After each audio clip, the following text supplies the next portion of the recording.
Shamareni hol.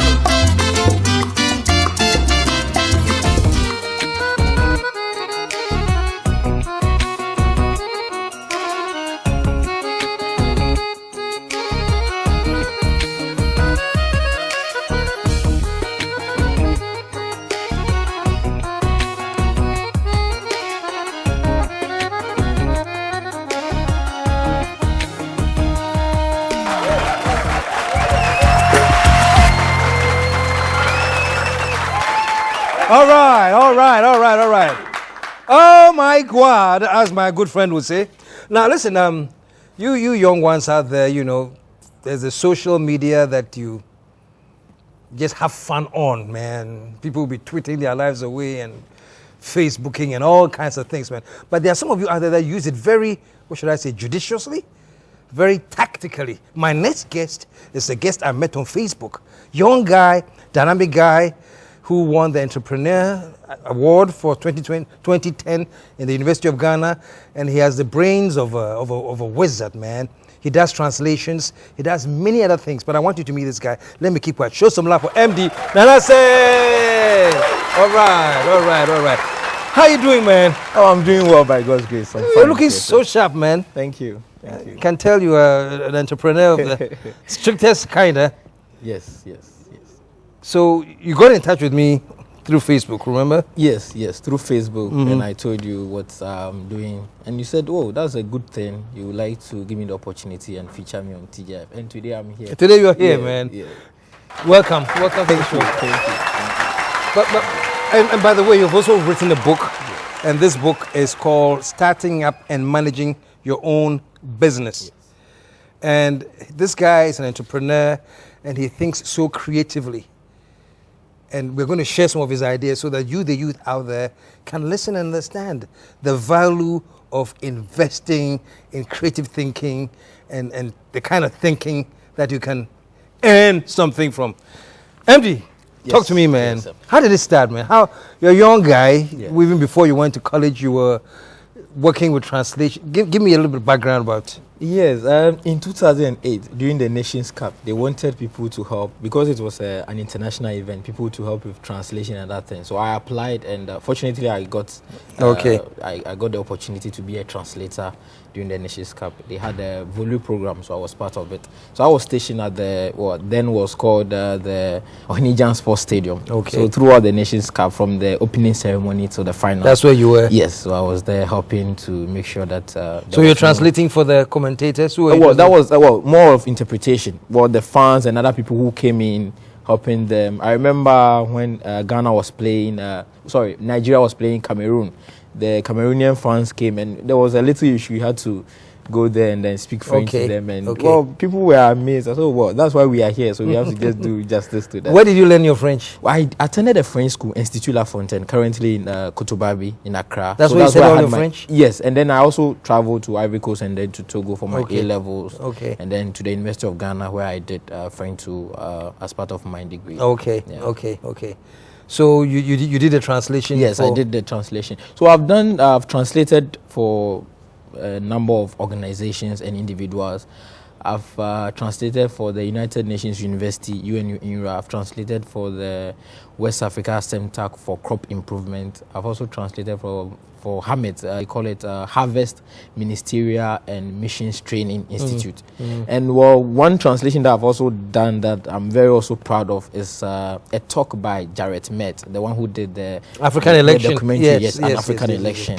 On TED, they titled it "Filming Democracy in Ghana." So he shared his experience filming that whole thing during the 2008 elections, and I'm happy I translated that talk. You were the one that did the translation? Yes, I've done the translation. So it's actually online now on TED.com. When you follow the For those who don't follow TED.com, tell them a little bit about TED.com so they...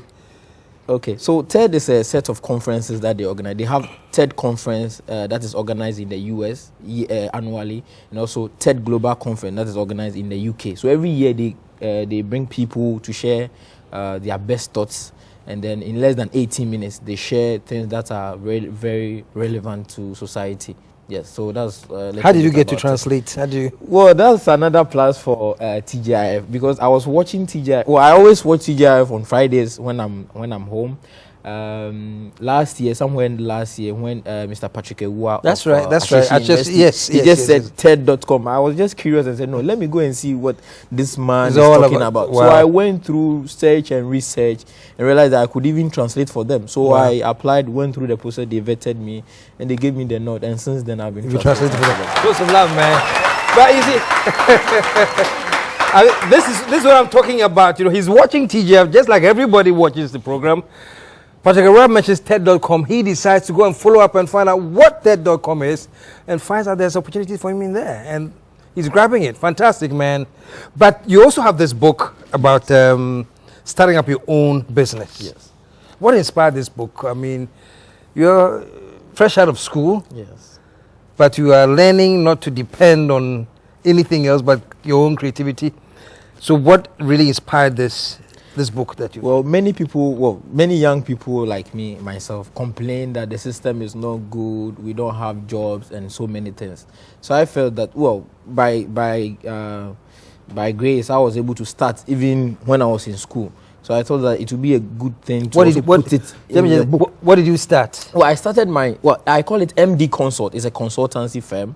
I do translation, French to English, English to French. I also do one-on-one teaching for those who want to learn French. And I also do CV writing. I do publishing. Well, recently I added publishing to help people who want to write, editing. Even as of now, I'm going through some books that people have written to help them polish up.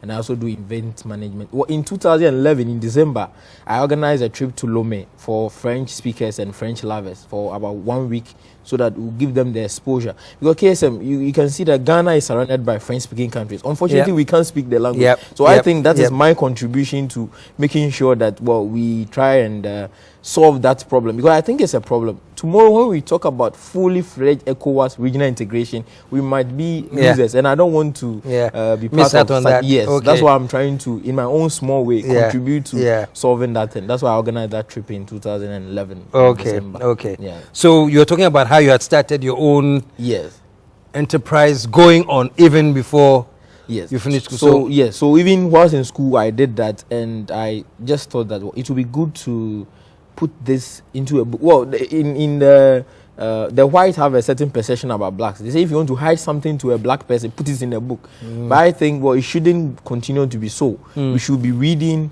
I should also put my experience into a book so that someone can access it wherever the person is. And I must say, I have the e-version of the book on src.com.gh, so that you can buy it and then access it on your phone. It's very portable, so that you can read it and also learn from, so that you don't just complain or be in school and think, oh, when I come out of school, that's when I can do something. And mind you, Facebook was started by a student. I've also started MD Consult. So even if you're a student, you can do something. That's the whole motivation behind it. So that's what inspired this book, man. And the book is Starting Up Your Own Business. Fascinating book. And this is really for the young ones. This is not just for the young ones, but those of you in school that are grappling with what to do. This is like a guide to how you can set up on your own, right? And also graduates, those who have just completed, who want to do something, because life after school is also tough. So it will be a good startup for them to also be able to do something on their own. Wow. I'd like to buy 50 copies and give it out to the graduates, unemployed graduates. So is that what they call it? Yes, Unemployed Graduate Association. The Unemployed Graduates Association. I'll get you at least some free copies so that they can learn to do something with their lives here. But MD, your words to, like you said, and when people say the system hard and things are tough, I understand them, you see. But I like where you're coming from, saying, well, there's a way to go above the system. There's a way to meet the challenges of the system. So I want you to, I'm giving you some time to talk to the youth out there, you know, young man as you are, talk to those who are going through all these frustrations and thinking that there's no way out. Inspire them for me, man. Okay, thank you for the opportunity. Well, if you are watching us today, well, this evening on TGIF, know that no matter the difficulties that are in Ghana and elsewhere, you can still make it. You have a talent in you that nobody else can do as you do it. Spot that talent, spot the opportunities around you, we are talking about social media. Facebook is there for you to market yourself free of charge. Don't just write anything there. Write something that will add value to yourself or add value to someone else, and then you'll be making it. Wow. I love that. I love that. I love that. And where can they get copies of your book, by the way? Starting up and managing your own business? On the University of Ghana campus, they can get one at Fire Consort, just in front of Valco Hostel. Okay. And also, if they call my line, if I can put it Sure, 0244 722 242. Okay. Yeah, if they call the line, we can also give So the number is on your screen right now for all you young ones out there. Trust me, man, if you want to make it and you're hungry enough and passionate enough, there is a way. I'm not saying it's easy, but it's better than giving up and saying the system hard and staying home and doing nothing. And when I read his stuff on Facebook and I saw the things he was posting on Facebook, I knew that this is a gentleman, young as he is, who can inspire many, many others. And that's why we invited him here. And I'm sure you've listened to him and benefited tremendously from what he's saying, because there is hope out there. Keep hope alive, man. Keep striving. Chief, MD. Thank you very much for that. You're welcome. Anyway, I'm no prophet, but I can see that you're going to go very, very far. Amen. I like your determination. Thank you. I like the strength of your character, your commitment. And trust me, you have everything that it takes to bulldoze through all the problems that will ever show up. And I know, very, very, in a few years' time, we'll be hearing from you again. Amen. And hopefully you come back to come and give us more updates on what you've done. I'll Just one more time, man. All right, stick around, folks. Coming up, more fun things coming up. Stick around. We'll be right back. The Secrets of GH Girls, KSM's latest comedy show on how GH girls operate. The Secrets of GH Girls. Absolutely hilarious. Stand by.